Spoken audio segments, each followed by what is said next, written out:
تین چیزیں انسان کے اخراجات میں ایسی ہیں کہ ان پہ خرچنے کے بعد خمس واجب ہے۔ ایک وہ چیز جو ہم نے اسراف کیا ہے، زیادہ روی کی ہے، بلا ضرورت ہم نے یا ضائع کر دیا ہے۔ اسراف میں تبذیر بھی شامل ہے۔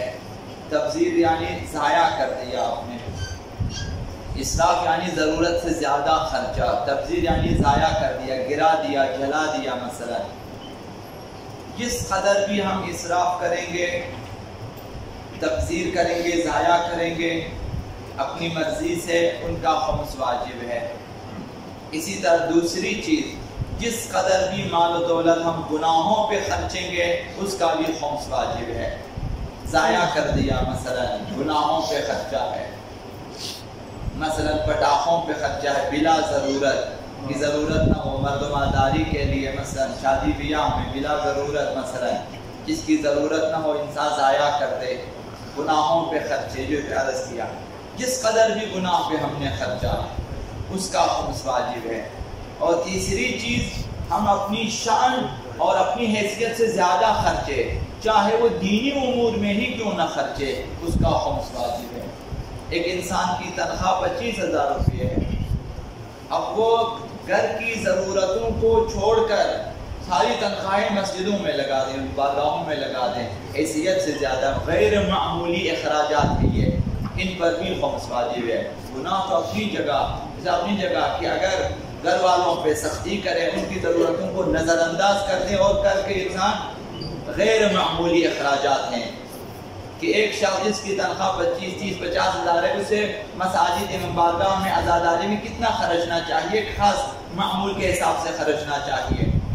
اب وہ جو ہے 1,00,000 روپیہ جس کی تنخواہ ہے اس کے حساب سے خرچنا شروع کر دے، اس شخص کے لیے غیر معمولی ہے، تو لہٰذا اس پر بھی خمس واجب ہے۔ یعنی اپنی شان اور اپنی حیثیت اور اپنے معمول کے مطابق خرچنا ہے، اس سے زیادہ خرچیں گے تو اس پر بھی خمس واجب ہے۔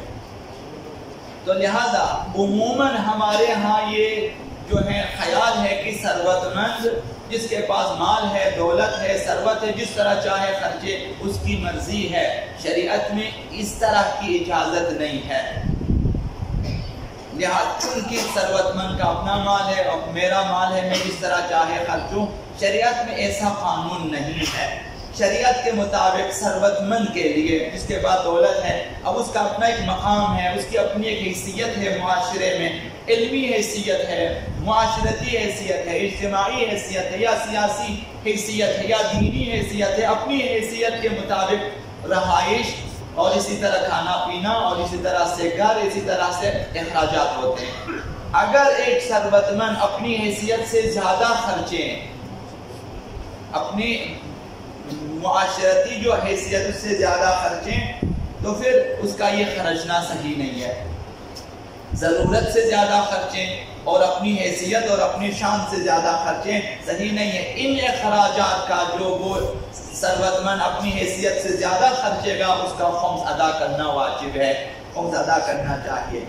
اور جو کچھ اس کی ضرورت اور شان کے مطابق خرچنے کے بعد بچ جاتا ہے اس کا بھی خمس واجب ہے۔ یہ جو پہلے بھی عرض کیا، اس بچت کا 20% اگر زکوٰۃ واجب ہو تو زکوٰۃ دینا چاہیے۔ اگر اس کے ارحام میں سے یہ ثروت مندوں کے لیے اس کے ارحام، ذوی الارحام، وہ جو خونی رشتے ہیں، باپ بیٹا بیٹی، ماں دادا دادی، نانا نانی، ماموں خالہ، مثلا یہ خونی رشتے اور ان کی اولاد ان کے بعد، تو ان پر بھی خرچنے کی ذمہ داری ہے۔ اس حد تک خرچنا چاہیے کہ قطع رحم لازم نہ آئے، کہ اگر آپ اتنا نہیں خرچیں گے ان کے لیے تو وہ قطع رحم کریں گے، آپ سے رشتے ناطے توڑ دیں گے۔ قطع رحم لازم، اتنا خرچنا واجب ہے۔ اگر اپنے ذوی الارحام میں، خونی رشتوں میں اگر کوئی فقیر ہے، مصیبت زدہ ہے، تو اس پر اس قدر خرچنا چاہیے کہ آپ کو قاطع رحم جو ہے شمار نہ کریں، قطع رحم لازم نہ آ جائے۔ مثلا اگر قرضے ہیں تو جہاں تک آپ کے لیے ممکن ہے اس کے قرضے ادا کریں۔ اگر بیمار ہے، دوا دارو کی ضرورت ہے، تو جس قدر آپ کے لیے ممکن ہے آپ اس کے لیے جو ہے دوا دارو خریدنا چاہیے، اور اس کے علاوہ اگر آپ کے پاس مزید گنجائش ہے تو ہر وہ مسلمان جس کی حالت مضطر ہو، جس کی حالت لاچاری کی حالت ہو، اور آپ کو خبر ہو کہ ایک مسلمان ایک مومن ہے لاچار ہو چکا ہے یہ، اور آپ ممکنہ حد تک اس کی مدد کر سکتے ہیں، تو ممکنہ حد تک اس کی مدد کرنا بھی بعض فقہا کے نزدیک واجب ہے ثروت مندوں کے لیے۔ تو لہٰذا ثروت مندوں میں سب کا خیال رکھنا چاہیے۔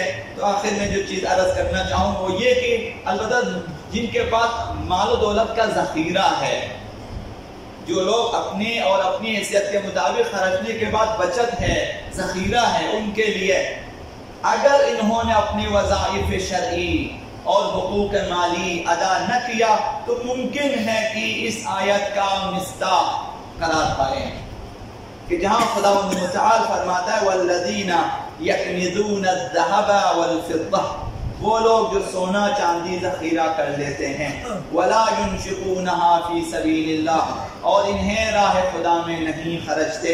راہ خدا سے مراد صرف مسجد اور امام بارگاہ نہیں ہے، ذوی الارحام، یہ ساری چیزیں شامل ہیں۔ راہ خدا میں نہیں خرچتے، فبشرہم بعذاب علیم، ان کے لیے دردناک عذاب کی خوشخبری ہے۔ تم یوم یحمى علیہا، یہ دردناک عذاب کیا ہے؟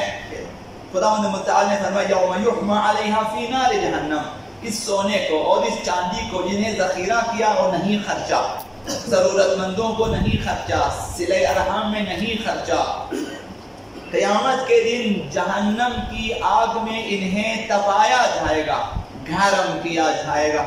فتقویٰ بہا جباہہم، پھر اسی سونے اور چاندی سے ان کی پیشانیوں کو داغا جائے گا، وجنوبہم، ان کے پہلوؤں کو داغا جائے گا، وظہورہم، ان کی پیٹھ کو داغا جائے گا، ھذا ما کنزتم لانفسکم، اور کہا جائے گا یہ وہی سونے چاندی ہیں جنہیں تم نے اپنے لیے ذخیرہ کیا تھا، فذوقوا ما کنتم تکنزون، یہ جو غیر قانونی اور غیر شرعی طور پر تم لوگوں نے ذخیرہ کیا اب اس کا مزہ چکھیں۔ البتہ سب کے لیے عرض نہیں، ممکن ہے کہ اگر ہم نے کوتاہی کی تو ممکن ہے کہ ہم میں سے بہت سارے افراد اس آیت کے مصداق بن جائیں۔